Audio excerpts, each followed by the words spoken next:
Hello दोस्तों, आज हम डिस्कस करेंगे आपका रूल नंबर 29। ये क्या कहता है आपका use base form of the verbs while talking about necessities, indirect orders, advice, demand और प्रेयर। ओके, तो जब भी हम क्या करते हैं आपका नेसेसिटीज की बात करते हैं, अर्जेंसी की बात करते हैं, इनडायरेक्ट ऑर्डर्स की बात करते हैं, एडवाइस यानी सलाह की बात करते हैं, डिमांड यानी आपका कोई चीज़ हम डिमांड कर रहे हैं, ओके किससे, प्रेयर की बात कर रहे हैं, ओके कुछ चीज़ प्रे कर रहे हैं, तो वहाँ पे हम क्या करते हैं base form of the verb use करते हैं विद द सब्जेक्ट। चाहे आपका सब्जेक्ट सिंगुलर है, प्लूरल है, डजंट मैटर। ओके, हमेशा क्या करना है हमको base form of the verb he use करना है। एग्जांपल देख लेते हैं। आपका पहला एग्जांपल है आपका it is imperative that he sees a doctor immediately. तो यहाँ पे सेंटेंस बिल्कुल सही लग रहा होगा सभी को, क्योंकि ही है, इसके अकॉर्डिंग सीज ही आएगा। ओके, ऑब्वियस सी बात है, ये आपका सब्जेक्ट सिंगुलर है तो उसके अकॉर्डिंग सिंगुलर वर्ब, तो इसको क्या करते हैं हम नो एरर कंसिडर करके मार्क करके चले आते हैं।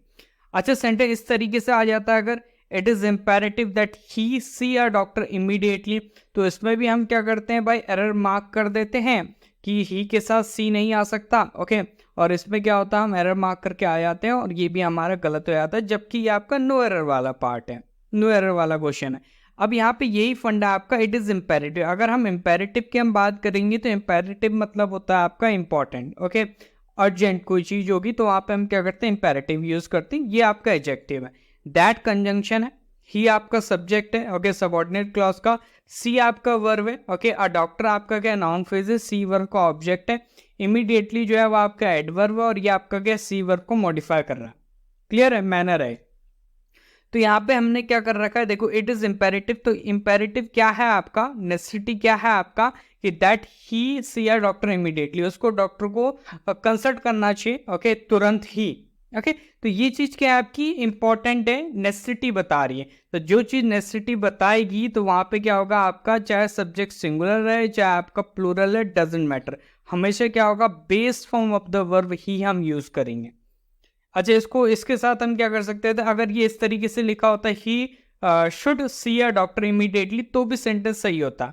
अगर ही सी अ डॉक्टर इमीडिएटली है तो भी सेंटेंस सही है, लेकिन अगर he sees a doctor immediately तो गलत है, क्योंकि ये आपका क्या है, नेसेसिटी है। ओके, तो ये आपको ध्यान रखना है, जब भी नेसेसिटी की हम बात करेंगे तो हमें क्या करना है, base form of the verb he use करना है। एक और एग्जाम्पल देख लेते हैं। आपका दूसरा एग्जाम्पल क्या है, he insisted that she speaks with the manager. अब यहाँ पे इंसिस्ट करने की बात हो रही, तो यहाँ पे डिमांड है, उसकी डिमांड है कि वह क्या करेगी, मैनेजर से बात करेगी। तो इंसिस्ट का मतलब हो गया डिमांड करना। ओके, तो ये चीजें आपकी ध्यान रखनी है, मतलब इनको भाई आपको ये ऐसे याद रखना पड़ेगा कि necessity, indirect order, advice, demand की बात आ रहे तो वहां पे आपका क्या होगा, base of the verb use होगा। इसको हम प्रेजेंट सब्जेक्टिव मूड भी कह देते हैं, ध्यान रखिएगा। ओके, आप इनको कैसे पहचानेंगे कि हमें जब नए एग्जामिनेशन में देने ही जाएंगे या फिर हम अपना प्रिपरेशन स्टार्ट कर रहे हैं तो हमें तो भाई दिक्कत हो जाएगी पहचानने में। तो कुछ वर्ड्स आपको ध्यान रखना है, इम्पेरेटिव दिख गया, इंसिस्ट दिख गया, डिमांड दिख गया, एडवाइस दिख गया, ओके प्रेयर दिख गया, इस तरीके से आपको दिख गया मेन क्लॉज में। तो सबऑर्डिनेट क्लॉज में ध्यान रखना है आपको कि आपको क्या करना है, base form of the verb he use करनी है। मॉडल और वर्ब लिखा हुआ तो करेक्ट है, कोई दिक्कत नहीं, लेकिन अगर आपका सब्जेक्ट सिंगुलर है उसका सिंगुलर वर्ब यूज होगी तो वो गलत है। लाइक शी है तो इसका सिंगुलर वर्ब है तो ये गलत है, ये होना चाहिए था स्पीक। ओके, ही सब्जेक्ट है, इंसिस्टेड आपका वर्ब है, दैट कंजंक्शन है, शी आपका सब्जेक्ट हो गया, प्रोनाउन है, स्पीक होगा ये मेन वर्ब, ये बिल्कुल करेक्ट है। विद प्रपोजिशन हो गया, द मैनेजर इसका ऑब्जेक्ट हो गया। द मैनेजर बेसिकली क्या आपका इनडायरेक्ट ऑब्जेक्ट है, ध्यान रखिएगा। स्पीक व्हाट और स्पीक विद whom, ओके तो ये इनडायरेक्ट ऑब्जेक्ट है। अच्छा, यहाँ पे देखिए शी के साथ स्पीक है तो ये बिल्कुल करेक्ट हो गया, इसमें कोई दिक्कत नहीं है। कुछ एग्जांपल्स हैं, ओके एक से दो एग्जांपल आपके लिए होमवर्क के लिए होंगे, कुछ मैं आपके साथ यहीं पे आपका डिस्कस कर लेता हूँ, ठीक है। जैसे आपका हम बात करेंगे फर्स्ट वाले का, तो फर्स्ट वाला तो सिंपल है, अगर आप समझ जाओगे क्या एरर है। अगर हम बात करेंगे सेकंड वाले की, तो सेकंड वाला देखेंगे क्या लिखा हुआ, द टीचर रिक्वेस्टेड। अब यहाँ पे रिक्वेस्ट की बात हो गई, ओके रिक्वेस्ट की बात हो गई कि क्या बात, क्या रिक्वेस्ट करा, that students arrive early. Okay, यहाँ पे फुल स्टॉप होना चाहिए था। ओके, अब यहाँ पे स्टूडेंट्स है तो इसका अराइव भी सही है, कोई दिक्कत नहीं।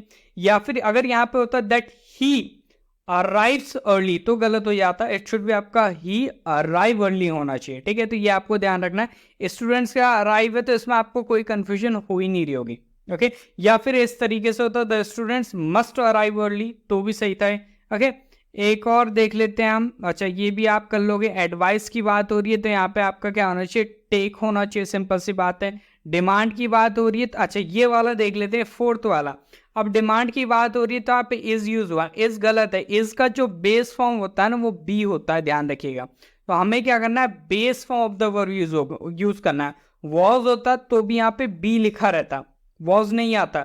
इज है तो यहाँ पे बी आएगा, क्योंकि बी आपका बेस फॉर्म होता है, इसकी डिराइव फॉर्म होती है आपकी is M R, okay was were. ये चीज आपको क्या करना है, ध्यान रखना है। तो यहाँ पे क्या होगा, the report be finished by Monday. Okay तो ये चीजें आपने देखी होंगी। बाकी आपके लिए आपका थर्ड वाला, ओके फर्स्ट वाला और फोर्थ वाला, ये होमवर्क में इनके आंसर आपने कमेंट में करने। मिलते हैं in the next section. Till then जय हिंद जय भारत।